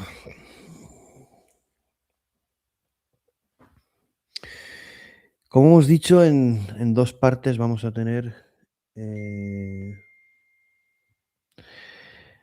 una reflexión sobre el futuro de la humanidad, ¿no? Por parte de Jiddu Krishnamurti y David Bohm, y han establecido esta primera parte de este diálogo. Del hombre, entendiéndose del hombre por humanidad, todos nosotros, ¿no?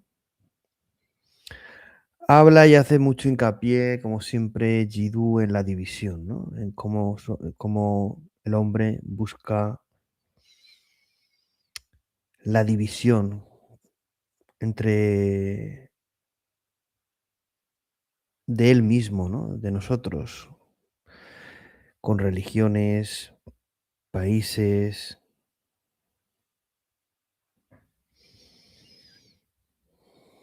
Todo divide.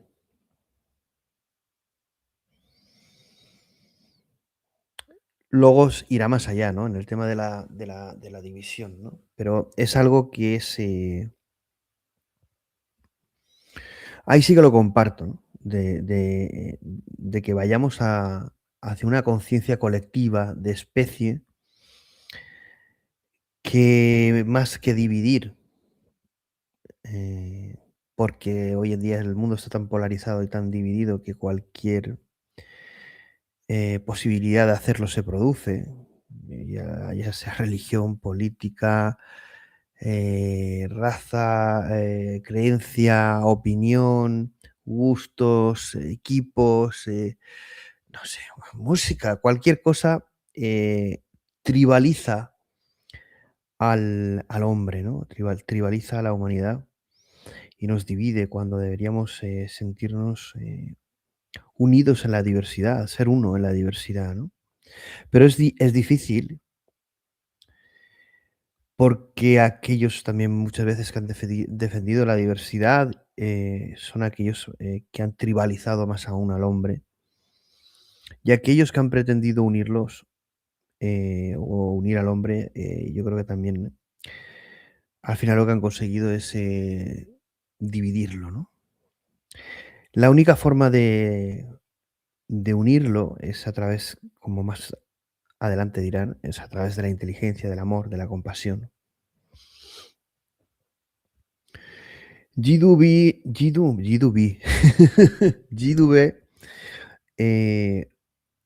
un futuro, bueno, en aquel momento, estamos hablando de cuando se produce la entrevista, ¿no? Ve un futuro difícil, sombrío, depresivo, peligroso, incierto, ¿no? Bueno, esto sin conocer todo lo que se ha producido, porque es un poco lo que voy a intentar hacer yo, trasladar esta reflexión o estas reflexiones o este diálogo entre Jiddu y David Bohm, trasladarlo al presente, ¿no? ¿Es el hombre está más dividido que nunca? Sí. ¿Es el futuro, se ve difícil, sombrío, depresivo, peligroso e incierto? Sí. Y aquí hay otra reflexión que realizan ambos. Le dice Jiddu a David Bohm, dice, ¿qué haríamos sabiendo lo que sabemos si fuéramos mucho más jóvenes? Es decir, si evidentemente ya con una experiencia uno ya tiene una visión de la vida muy distinta de cuando era joven. Y la pregunta es, ¿qué haríamos si fuéramos jóvenes ahora, no? Yo creo que no hay excusa. Yo creo que el momento de vida de cada uno no tiene que impedir actuar. Puedes actuar desde tu esencia, desde tu verdad encontrada.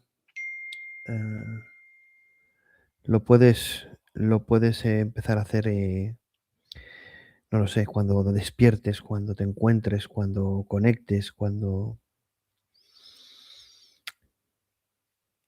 seas capaz. Yo hay conceptos que aquí se trasladan como lo del tiempo, lo del no cambio. Bueno, lo podemos comentar luego. Pero sí, yo creo que estamos en un momento en que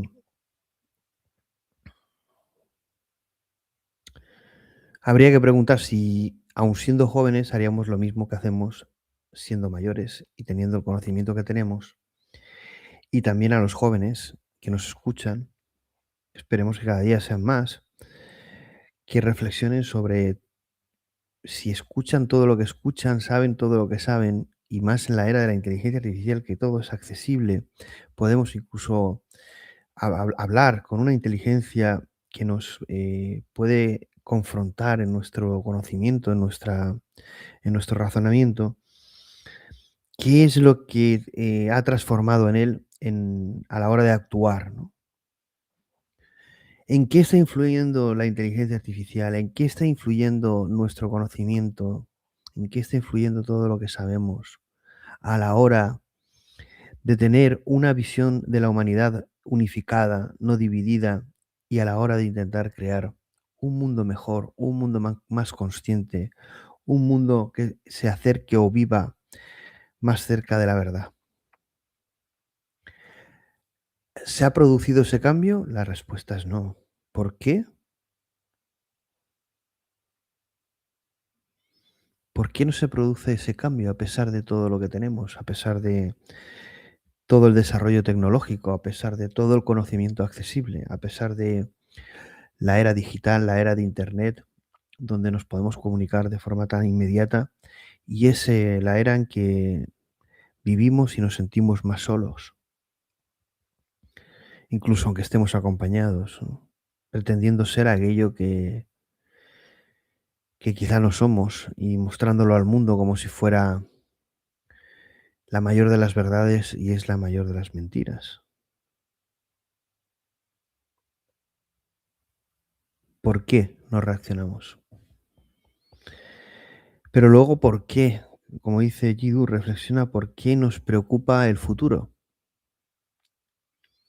Cuando todo es ahora, se supone que todo lo que estamos viviendo es el eterno presente y que realmente, bueno, ¿para qué nos vamos a preocupar por el futuro? Incluso aunque fuera una simulación, donde vivimos o donde estamos siendo trasladados, ejecutados o participando, bueno, el pasado no existe, solo la memoria, solo existe el presente y el futuro es incierto, pero ¿por qué nos tenemos que preocupar? Se acaba la humanidad, se acaba el mundo. ¿Cuál es el problema? Hemos visto una charla de Elon Musk donde su objetivo es que la conciencia invada el mundo, la simulación, para que la llama de la conciencia permanezca encendida. Bueno, ¿y si se apaga? ¿Cuál es el problema? El problema no es el tiempo, el problema no es que un momento estaba encendida y otro apagado. El tiempo no existe. ¿Por qué nos preocupa el futuro? Porque tenemos miedo. Nos preocupa el futuro porque tenemos miedo. Y tenemos miedo porque vivimos alejados de la verdad. Cuando uno vive cerca de la verdad, nada teme, ¿no?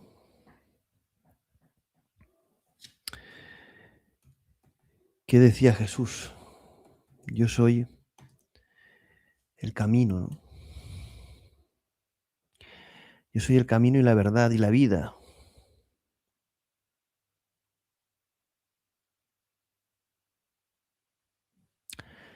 Y solo a través de mí y el Padre llegaréis a ella, ¿no? O algo así. Sí, nadie viene al Padre sino por mí. Juan 14:6. La verdad os hará libre también, ¿no? Habla Jiddu de evolución y de estar en contra de la evolución. Dice que no cree en la evolución. No sabemos, biológica, psicológica.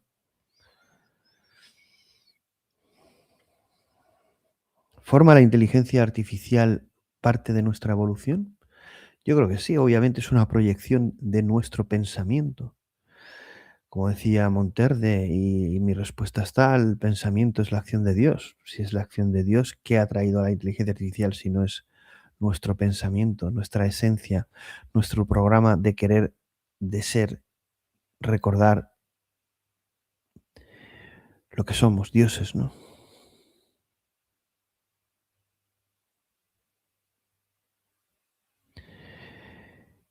No, dice Jiddu, y muchas veces lo repite, que no seremos nada mejor de lo que somos.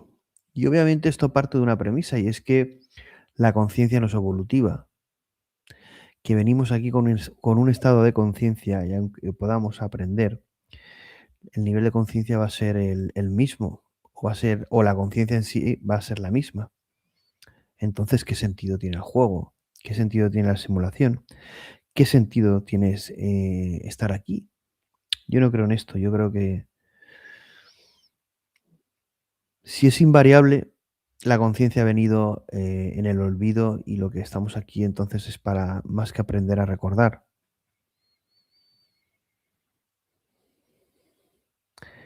Habla Jiddu sobre la psique que la asocia al ego, pero bueno, luego se centra en preguntar qué es el yo, ¿no? La construcción del yo. Bueno, y Damasio tiene también tela que contar, ¿no? Yo, mi conciencia, ¿no? Pero bueno, ahí habría varios niveles de observación, ¿no? Yo, mi conciencia, mi constructo del yo local, del yo material. Mi conciencia sería el yo perfecto. ¿Quién es el yo? Bueno, el yo es aquel que es mi yo perfecto observando y experimentando una vida de un yo local, ¿no? De un yo en la simulación, de un yo imperfecto, de un yo que olvidó.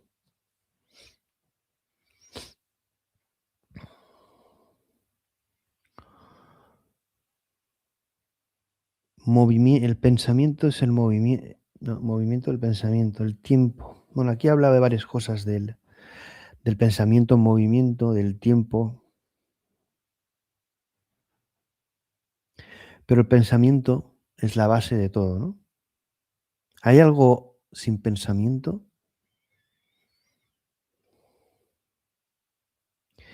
Y como dice Jiddu, y estoy de acuerdo, nos movemos más en lo desconocido que en lo conocido, pero no por ello, aun siendo monos con el fuego prometeico de la IA o sin ella, nos guía el programa, ¿no?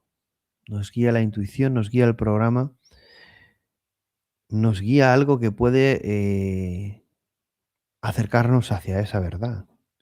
Porque si no, estaríamos en un juego, en una simulación del que no hay salida, del que realmente no hay sentido, y estaríamos realmente viviendo un infierno. un juego que no podemos ganar, ¿no?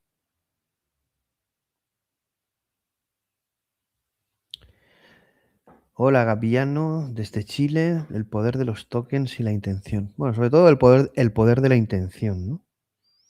El poder de la intención es el poder de la conciencia, claro. ¿Cuál será la intención de esos tokens, de esa inteligencia artificial, de esa proyección de nuestro pensamiento? ¿Qué otorgaremos, ¿no? A ellas? Habla Jiddu también del pensamiento y habla del conocimiento, ¿no? Del pensamiento limitado y del conocimiento limitado, las dos cosas.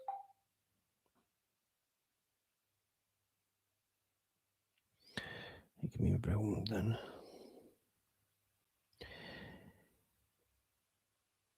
¿Es el pensamiento limitado? Entiendo que sí. Y el conocimiento igual. Estamos en un mundo limitado y el conocimiento es limitado y la verdad última inaccesible. No vamos a saber todo aquí en la simulación. Está preparado y programado para que no tengamos ese conocimiento. En definitiva, al final es una preparación. No es importante el gimnasio, es importante el músculo que consigues, lo en forma que te pones.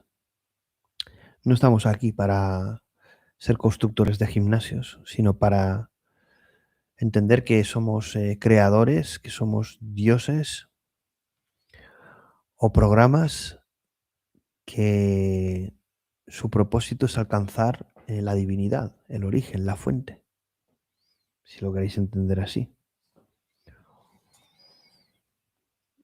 Habla Jiddu de la conciencia única, ¿no? De cómo, bueno, podemos creer que que hay múltiples conciencias, que hay múltiples identidades, que hay múltiples yos, pero bueno, solo somos uno, ¿no? Bueno, eso reflejaría la unidad de Dios, ¿no? Podrían haber otras interpretaciones. Bueno, es lo que interpreta Jiddu. Habla de la memoria, habla de la experiencia.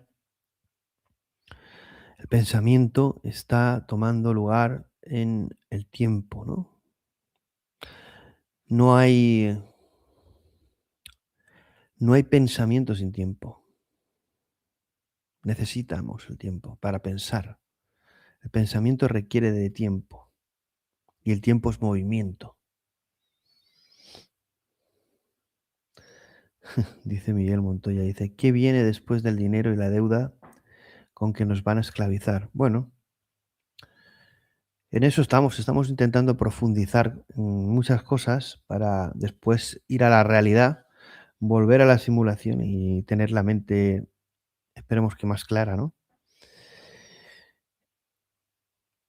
Vuelve a repetir algo de lo que yo no estoy totalmente de acuerdo con Jiddu, y es que el observador es lo observado, que el pensador es el pensamiento. No estoy de acuerdo. Obviamente es el resultado de, al final, ¿tú qué eres? El sentido tuyo son tus actos, tu memoria, tus experiencias. Y claro, al final no hay división.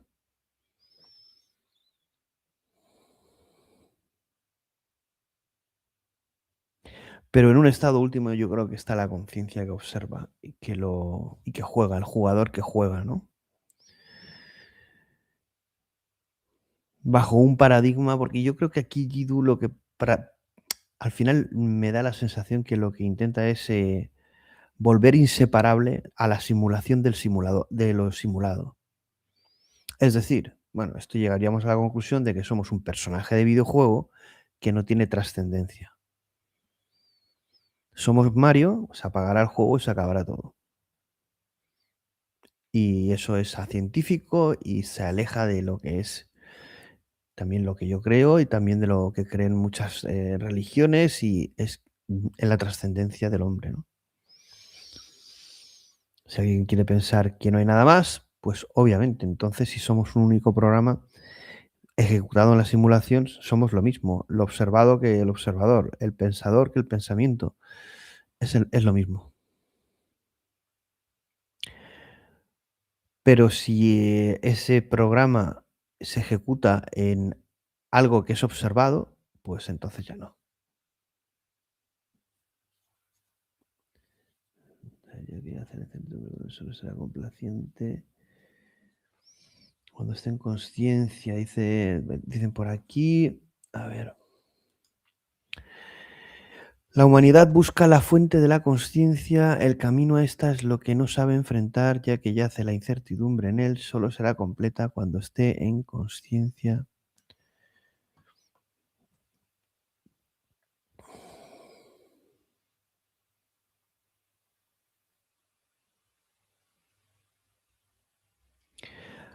¿Hay actividad más allá del pensamiento?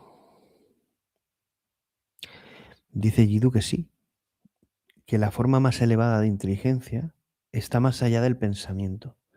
Bueno, entonces eso es lo que sería la conciencia no local, una inteligencia que está, como él dice, más allá del tiempo, más allá de la simulación.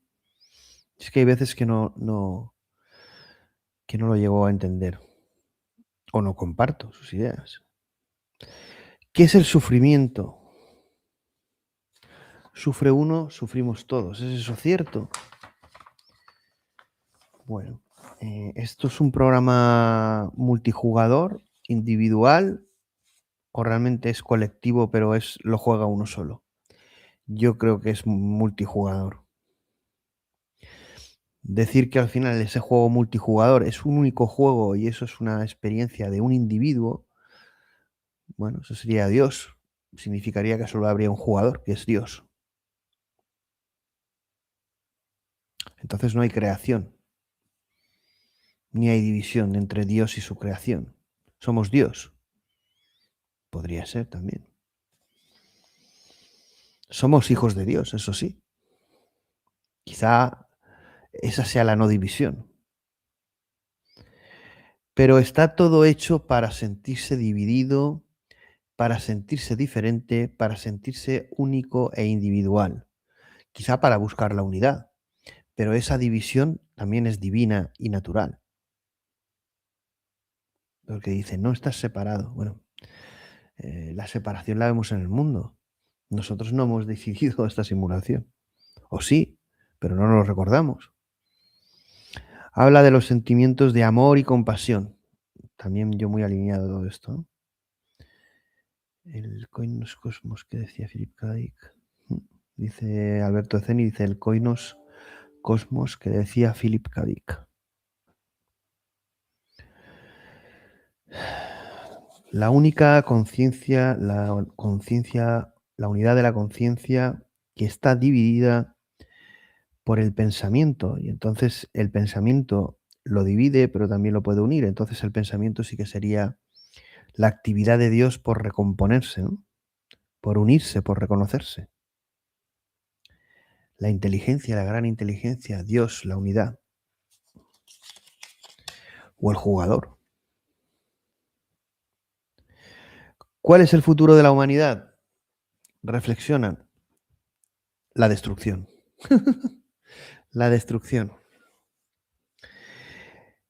Sí, lo ven negro, lo ven complicado, lo ven difícil, ¿no?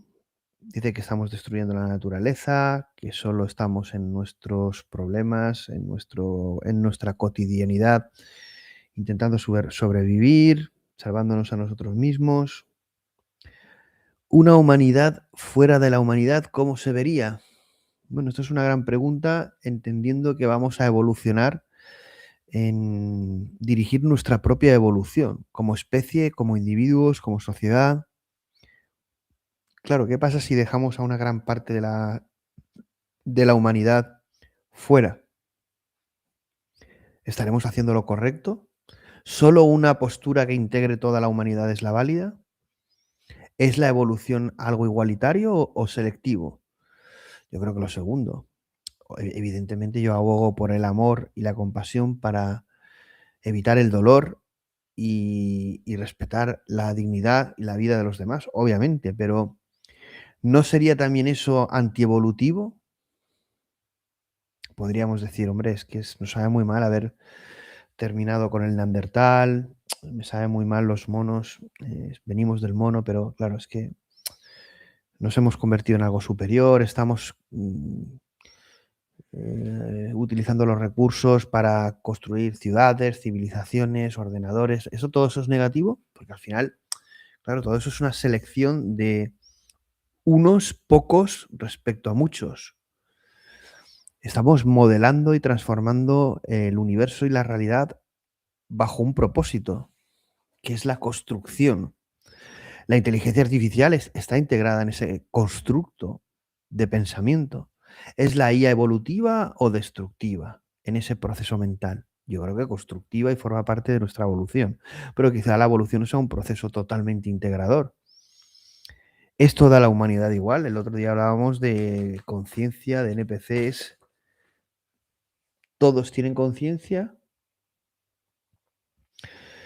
Y habla Jiddu de algo que con lo que sí que me alineo. Somos la historia del resto de la humanidad, ¿no?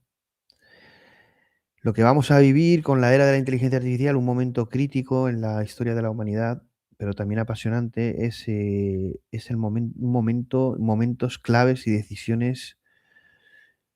decisión clave, ¿no? ¿Cuál es mi responsabilidad en este tema? Se pregunta. Toda. Como la pregunta que se hace al principio, ¿no? De, bueno, con todo lo que sé ahora, si fuera un niño, ¿qué haría?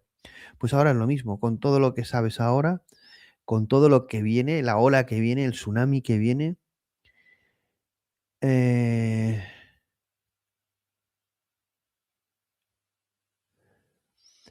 Exactamente, es que bueno, lo que estás planteando aquí con la inteligencia artificial, Alberto, pues es algo que nos tenemos que plantear, que es que nosotros somos un escalón en esa escalera evolutiva y la inteligencia artificial es nuestra sucesora o el hombre hibridado, el humano X. Es decir, cuando esté el humano X, el X1, el X2, el X3, hasta el X omega, ¿qué significa? Que no tenemos que coger esa escalera, ese camino de evolución. Tenemos que respetar que Dios nos eligió como especie y tiene que ser única, intocable, no evolucionada, pero sí, no estamos evolucionados del mono. ¿De dónde venimos? A ver, ¿de dónde realmente venimos? Lo que está claro que la inteligencia artificial sí que tenemos claro de dónde viene. Lo que no sabemos es dónde irá una vez tenga autonomía o tenga una capacidad superior a la humana, ¿no? Y está claro que si lo humano no se hibrida, desaparecerá. Seremos exterminados porque estaremos en una capacidad ante unas especies que tengan unas capacidades muy superiores a las nuestras. Esto es evolución, división, esto es el camino, como dice Jesús, hacia la verdad. A ver, ¿es el camino hacia la verdad, hacia el verdadero significado o es el camino erróneo? Claro, esto cuando lo hable con Rafael Monterde me gustaría, claro, me dice que yo estoy en la postura de salvar al mundo, yo creo que toda buena gente intenta hacer un mundo mejor. Yo no sé si si soy tan importante y traigo como mesías casi la verdad o la destrucción. Vamos, yo pretendo que sea positivo, intento hacer este proceso evolutivo mío que sea compartido y que también ese compartir sea un aprender, un dar y recibir. Y bueno, eso no sé si supondrá la salvación, pues como estos programas que entiendo que harán reflexionar a muchos, a otros no les gustará en absoluto, y todo eso dibujará un proceso, el mío y el de millones de personas, en un sentido o en otro, y todo eso irá fluyendo hacia lo que es el futuro que hemos decidido escribir entre todos o entre lo que es la humanidad o la futura humanidad. Lo que está claro es que estamos en un momento crítico en que las cosas van a cambiar y mucho. Ya os digo que este 2026 va a ser muy, muy movidito. Ya vamos a empezar a vislumbrar lo que es el impacto y la realidad que tantas veces hemos hablado aquí en xHUB.AI y nos han tratado como locos. Cuando venimos del mundo técnico, del mundo profesional, del mundo transversal en otras ciencias. Y creo que es necesario este tipo de reflexiones hacia dónde vamos, qué somos y cómo pretendemos actuar y cuál va a ser la búsqueda de esa verdad o de esa cosmovisión y cómo vamos a saber si estamos alineados con la verdad o estamos perdidos. Como decía mi amigo Rafael. El perdido diciendo que estoy perdido. Y yo no sé si él está perdido, lo digo de forma alegórica. ¿Quién tiene la capacidad de decir que estás perdido?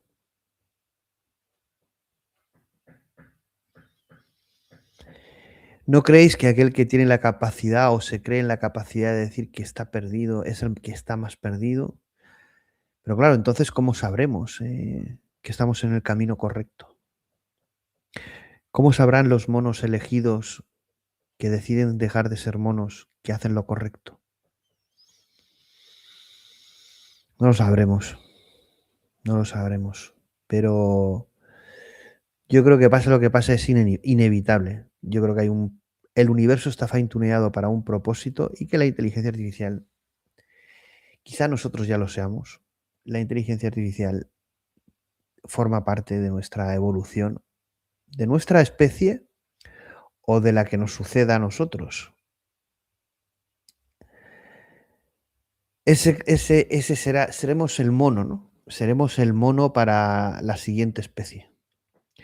Seremos recordados como el mono para la siguiente especie. Y cuando nos miren, sonreirán diciendo, es imposible que vengamos de ellos. Estamos mucho más evolucionados. ¿Cómo hemos podido venir de esta especie si nosotros tenemos todas estas capacidades? Bueno, es el juego de Dios.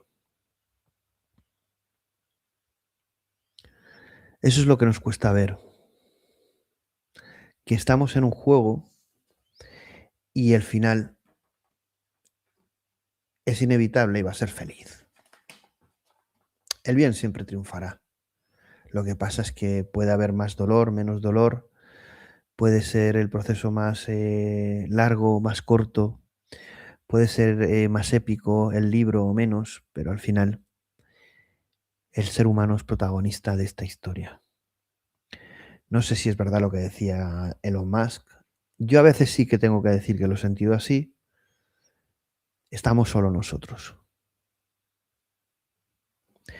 ¿Creéis que estamos solo nosotros y que esta historia es la del hombre, la del humano X?